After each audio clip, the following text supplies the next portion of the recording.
How's it going, you guys? So, why are we not happy? I just think that's a really awesome question. And, what makes you happy is the real, the real core of it. Do you know what makes you happy? So, I had to just jump in on this discussion here. Um, the more I seek for happiness, the less I seem to really find it. So, which is sort of the conundrum there. Um, so, this is what it kind of boils down to me.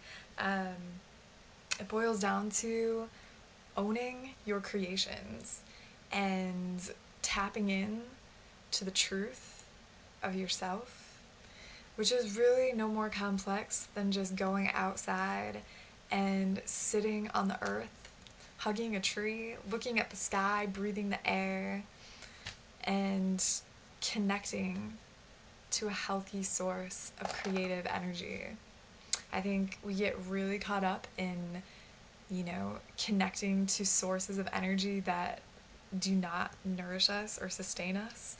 I think we get caught up in connecting to sources that are basically put out there, like bait for us to connect to, like ideas like making money will make me happy, or getting married will make me happy, or having a sweet car will make me happy. Those are false sources, but we plug into them and we feed from them and we want them and we wait for them. And when they happen, it's like we're really not that thrilled after that. After we get it, that instant gratification, we're on to the next thing and we're just seeking and seeking and seeking. So I think the truth is just basically coming back to ourselves and going out into nature and spending time with energy that is not judgmental, spending time with energy that is simply creative energy, and tapping into that, because the energy from nature is it's the truth. And when you can plug into that instead of all these falsehoods, you're sustained. And when you're in line with that, all of the cares and concerns and the fears and the judgments, those things get smaller and smaller in time, because you're just doing what you need to do. You're chopping wood, you're carrying water, you're doing your thing, you're in the flow, you're nourished, your spirit is nourished.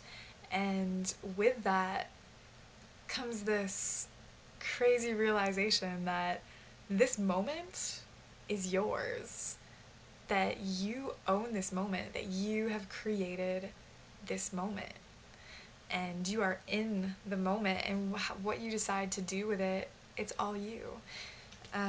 It's so easy. I mean, I'm a human being, and like Brandon, like you're saying, I'm not.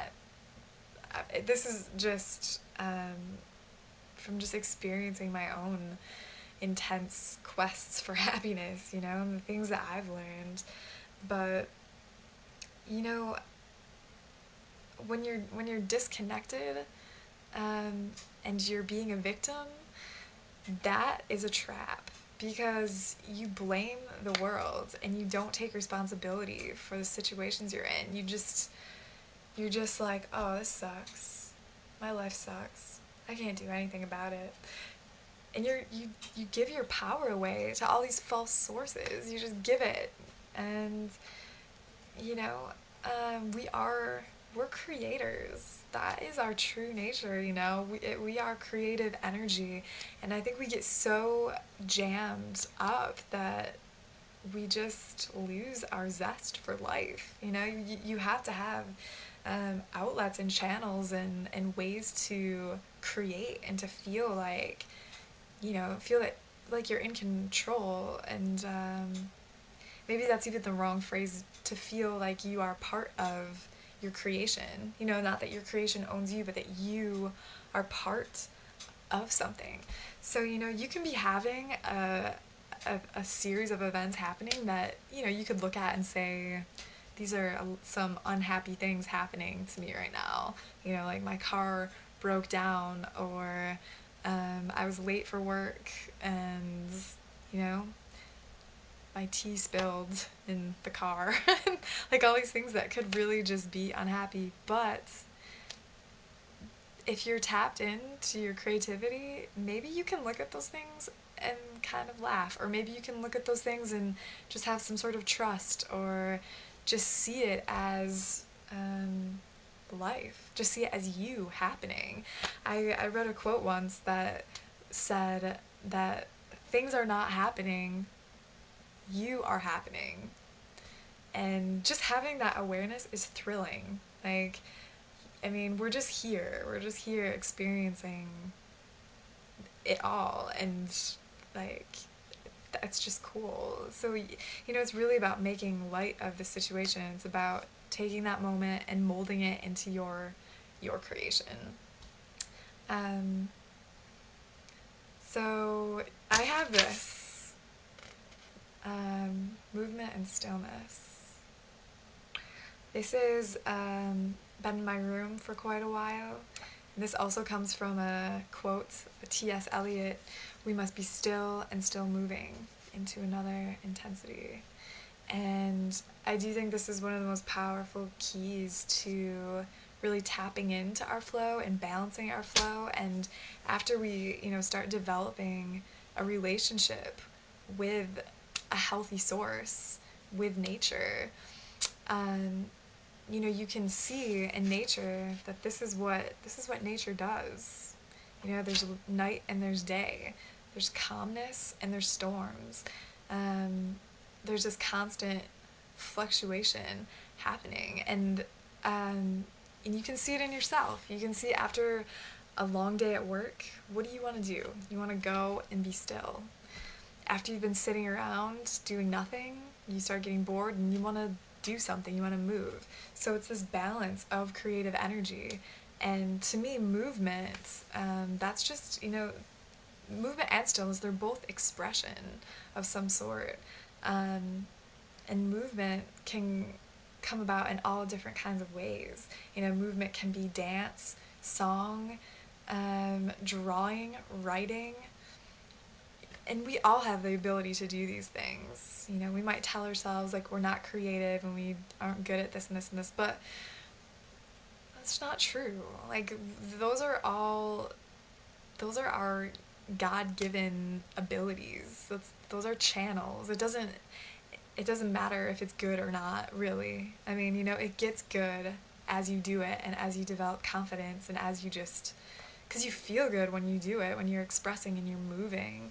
So, it's important to have those outlets. And then it's also important to have healthy stillness, to explore relaxing and reflection and just enjoying and being receptive and open and just allowing beautiful things to happen in your life.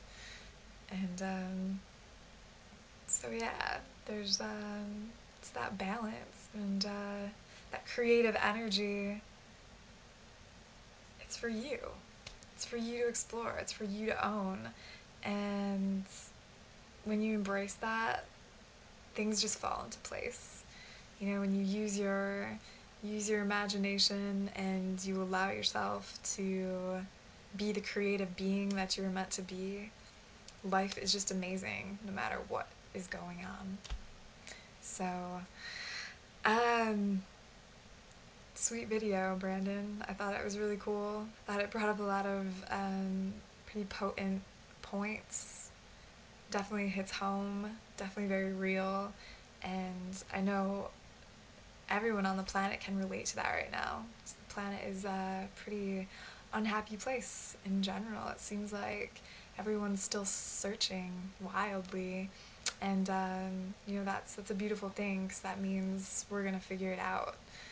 So I hope you guys enjoy the rest of your day or evening, and make the best of it. Hope you find happiness. You will. Have a good night.